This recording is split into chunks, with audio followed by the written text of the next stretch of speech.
Okay, let me clarify two things about the rapture. First, it's a mystery. I mean, it's a revelation. It's not a prophecy. Okay.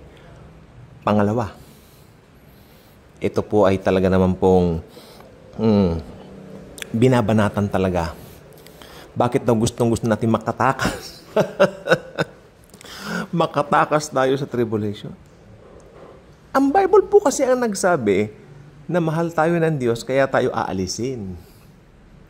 Ang pag-aaral po ng Biblia ay malalim na pag-aaral. Hindi po kukuha ka ng isang verse, gusto mo patunayan. Patunayan mo, nasaan ang verse? Kinuha po namin sa Bible School, karamihan ng pinag-aralan namin. May mga libro nga po ako na ngayon po nangapunit-punit na nga po sa kung tutuusin. I'm really trying my best to locate those old books, or should I say old writings of mine na kinopya ko sa mga ilang, nung kami nag-aaral. Kasi iba pa rin talaga yung mga turo dati. Kasi ngayon parang masyadong generalized na lang, generic na lang kasi masyado yung mga nakukuha natin minsan sa internet. Iba pa rin talaga yung mga turo nila Charles Ryrie, David Jeremiah, no? At saka syempre, yung mga talagang ginawa ng mga Baptist. Take note, ang mga Baptist mahusay po sa eternal security at mahusay po sa end times. If you have old books, makinig po mabuti, if you have an old books written by a Baptist preacher o isang Baptist theologian regarding the end times, you are so blessed. Karamihan po ngayon out of print na po, obsolete na. Yung paborito kong libro na hinihiram-hiram ko, hindi naman po siya talagang original na na yung book na yun Naka-Xerox na lang po yun. Pati yung Xerox na yun, maski hinihiram-hiram po, ibig sabihin, kaya hinihiram-hiram, ang ganda ng content. May humiram daw, di na lang po nasaan. I'm trying to call yung parang mami-mami namin dun sa pananampalataya, syempre. Ay naku, mga anak na wala ko na. Hindi ko na alam po sino humiram. But that book is genuine. Ako sasabihin ko po sa inyo, ginto po yun. Napakaganda. May nakita po ako sa Shopee, Bible Doctrines kanya. Tinignan ko, ito kaya yon? Pagbukas pa lang, first page. Nope. Not even close. Okay? Okay, unang-una, patutunayan po natin dito, it's a mystery.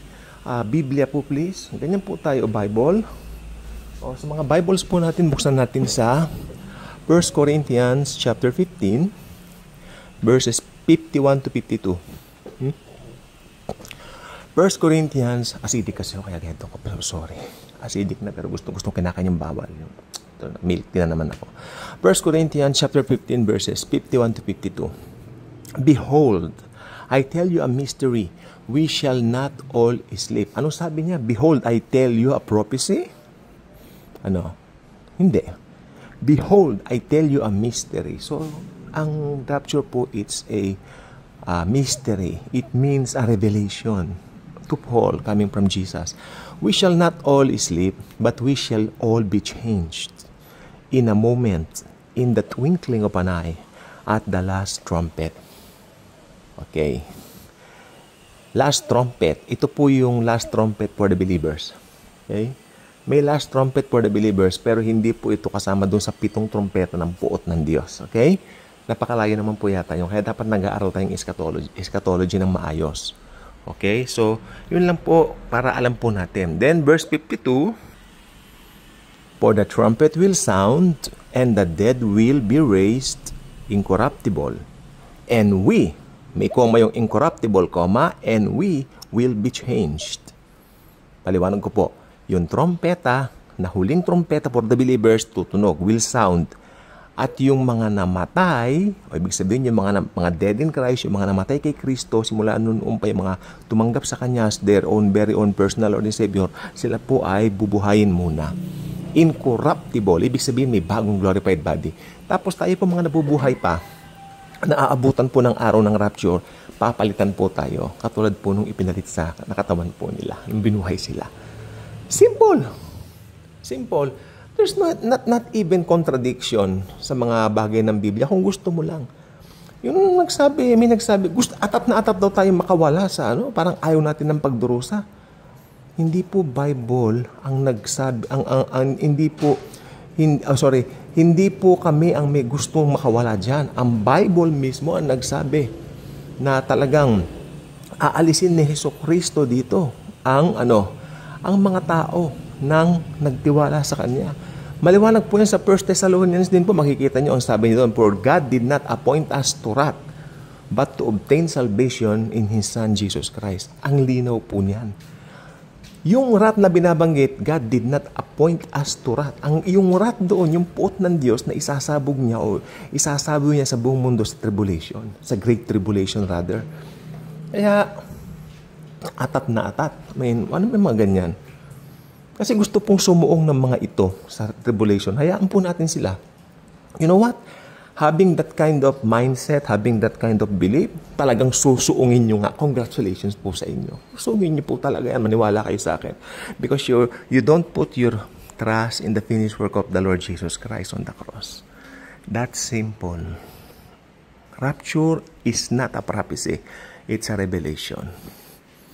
Okay? At siyempre, tayo po ay bibihisan din ng bagong pagkatao tulad nung bagong katawan kakusana. At ito po ay katulad din nung kay Jesus nung siya po ay muling nabuhay. Tanda po ninyo, for the fear of the Jews, those disciples of His were inside the room praying for fear of the Jews, sabi ng Biblia. Very specific. Natatakot sila sa mga Hudyo kasi baka silang isunod na tudasin. Di ba?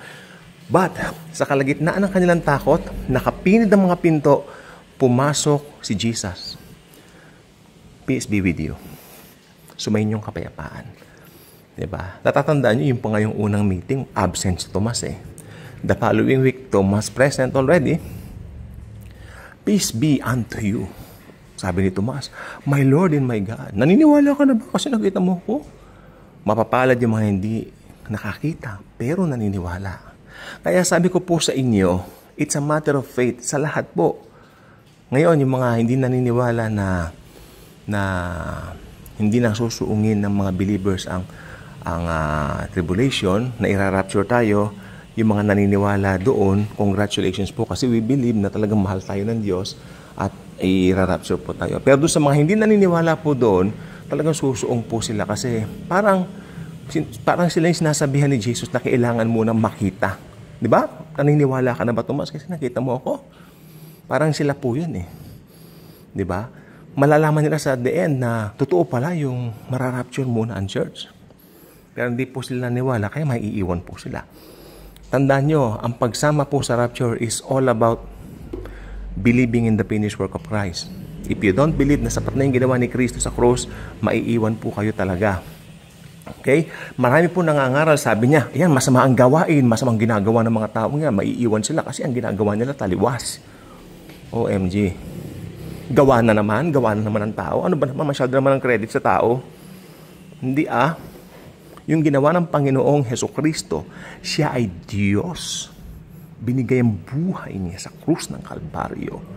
Siya na nga ang namatay, siya na naghirap para sa atin so that maligtas tayo. Ano bang problema doon?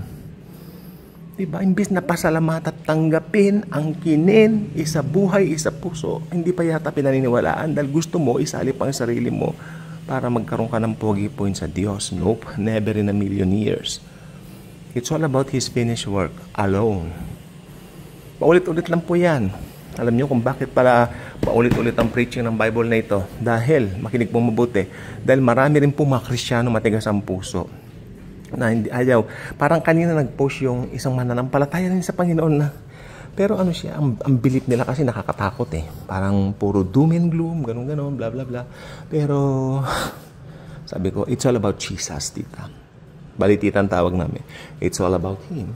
At sa pagdating po niya, daragitin niya yung mga naglagak ng tiwala sa Kanya.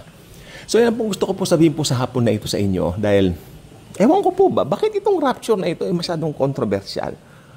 Samantalang kadaling tanggapin, it's a revelation, pangako ng Diyos kay Paul na mangyayari sa mga Kristiyano, sa mga Gentile Christians in particular. Tayo po, Gentiles po tayo kasi talaga sa tutuusin po naman sa Old Testament po, hindi naman po binanggit ang tungkol po sa rapture. you cannot find or locate anything from the Old Testament about it, but only in the New. So yun lang po. God bless everyone.